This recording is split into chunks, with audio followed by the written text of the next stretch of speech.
The moment you start a speech, you have your listeners' full attention. But then you go, hello everybody, and you lose some. Thank you for letting me speak today. And you lose some more. My name is Sueno. And before you know it, you've lost the audience's full attention and you're only 10 seconds in. And that's exactly why in this video, I'm going to give you a 3-part series that will get the audience on your side from the moment you start. Because every speech has the same goal, to inspire some sort of action after they've listened to you. And that's why I'm going to give you the A, C, D formula, which every presentation needs within the first 5 minutes. Because if you don't have these attributes within your opening, your audience is going to lose concentration. Now let's start with the first one.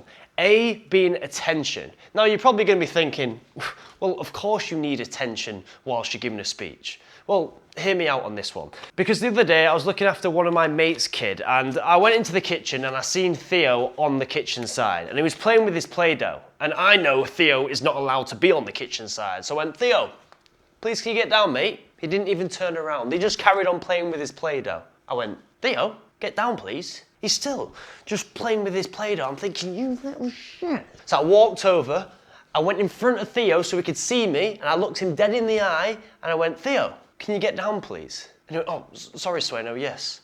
And he got down straight away. Because that's the thing, I didn't have his attention. And if you want your audience to think, feel, or do something after listening to you, you need to get their attention from the get-go. Otherwise, you can't do that. And attention goes on a scale. We've got 1 at one end, and we've got 10 at the other end. Now, you want your audience to do something when you open your speech. That might be get the feeling to go down to their stomach. It might be to get their eyes to widen. But you want some sort of physiological change that happens to your listeners. Because just think about it. Imagine if someone was sat next to you right now, they pulled a gun out, and they shot a bullet in the sky.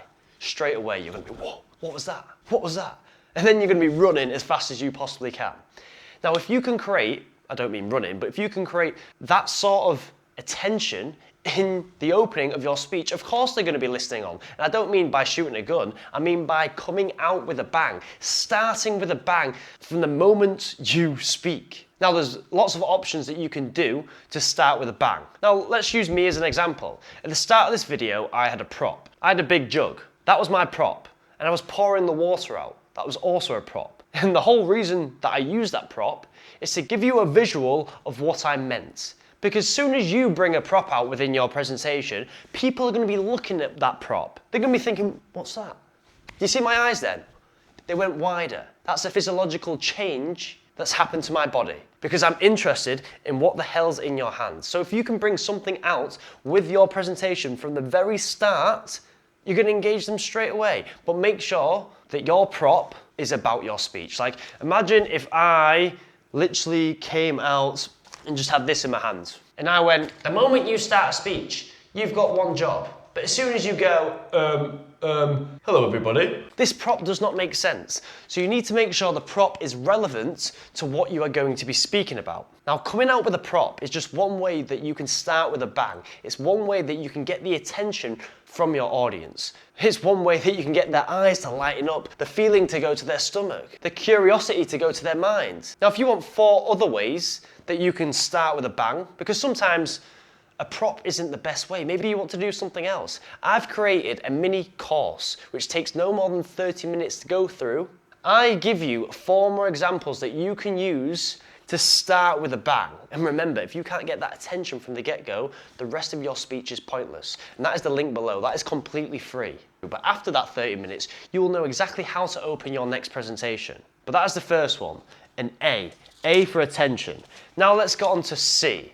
C is for connecting. Because when I was fighting, I would often post photos of hitting pads, hitting the bag, doing drills, shadowboxing. And I'll be honest, I used to get quite a lot of haters. People would comment spam on my videos. Sometimes I even think people made fake accounts just to post and comment on my videos and give me shit. But one of the comments that I got was, Sueno, you are kicking wrong, sort it out. And the reason that this comment stuck is because the day after, my coach Lofty said to me, Swaino, you're kicking wrong. Turning too much, you need to come at a 45-degree angle so your knee goes up and your knee goes down faster so your foot's back on the floor ready to go. Because otherwise you're going to get taken down by these Dagestani wrestlers. But this dude on TikTok, I thought when I saw that message, that who's this dude to tell me I'm a professional fighter? Who's this randomer to tell me that I'm doing it wrong? But it was only the next day that Lofty told me the exact same thing, but I listened to him and I changed my technique, all because of that connection we built. Now, if you want to inspire any sort of action with your audience, you need to build that connection. Now, I'm going to give you an example how you can build that connection. And let's go back to the very first 30 seconds of this video. The connection that I built for you to be still watching this video was shared struggle. Now, if you can start your speech with something that the audience is struggling with as well, that you once struggled with and now you're not struggling with, you will build that connection because you have talked about a shared struggle that you once had. And because they know that you once had this problem, they will build that connection because they think you can help them overcome that problem. And that's just one way that you can build connection. Ooh, I've dropped that. But if you want a few more ways to build that connection, check that first link below. It is totally free. I go through some more examples for that connection pillar. Now let's go on to the last pillar, which is direction. And I want you to think of direction like this. You would never get in your car not knowing where you're going to go. You don't get in your car thinking, all right, where am I going to drive to? Unless you're going racing. But normally, you've always got a B point. Like, I'll get in my car thinking, all right, I'm off to the gym. All right, I'm off to the shop. All right, I'm off to see my friends. I've got a reason for getting in the car, just like you've got a reason for speaking. Now, you want to give them the direction of where you're going to head in this speech, because this direction will let the audience know that you've done your research, because speaking isn't about you.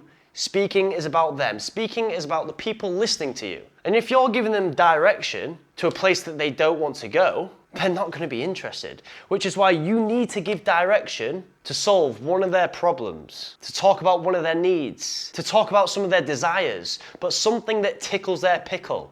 That's a phrase that I like to use. But something that interests them. Because if you tell them where you're going to go, they're going to be more willing to come with you. And they're going to know what to expect for the rest of your presentation. Because if you said to me, all right, I'm going to show you how to do a planche within 2 months, I'm going to be thinking, I'm interested. And if you don't know what a planche is, basically it's a press up where your feet aren't on the floor. But I've been struggling to do a planche for the last year, and you're going to tell me how to do it in 2 months? I'm interested. If you give them the direction that they want by understanding why they're putting their bums on those seats, you will have their concentration from the get-go. And when you put these 3 things together, by starting with a bang, that is your initial attention, building that connection through shared struggle, stories, or even making them laugh. I know there are examples that I haven't gone through, but they are in the mini course down below, totally free. And then giving them the direction of where the rest of the speech is going, you're setting yourself up for success. You know when I talked about the level from 1 to 10? Now, if you can tick off all these 3 pillars, you will have their concentration at level 10. But if you can't tick off these pillars, they won't even be at 1. They'll be at -1. Because when they're sat there listening to you, if you bore them in the first 10 seconds, the rest of your speech is pointless. Which is why it's so important to get your opening down to make sure you get them to think, feel, or do something after listening to you. But just get this, if you can't get the opening right, that's like being a priest with a 12-inch cock. It's absolutely pointless. This is the most important part.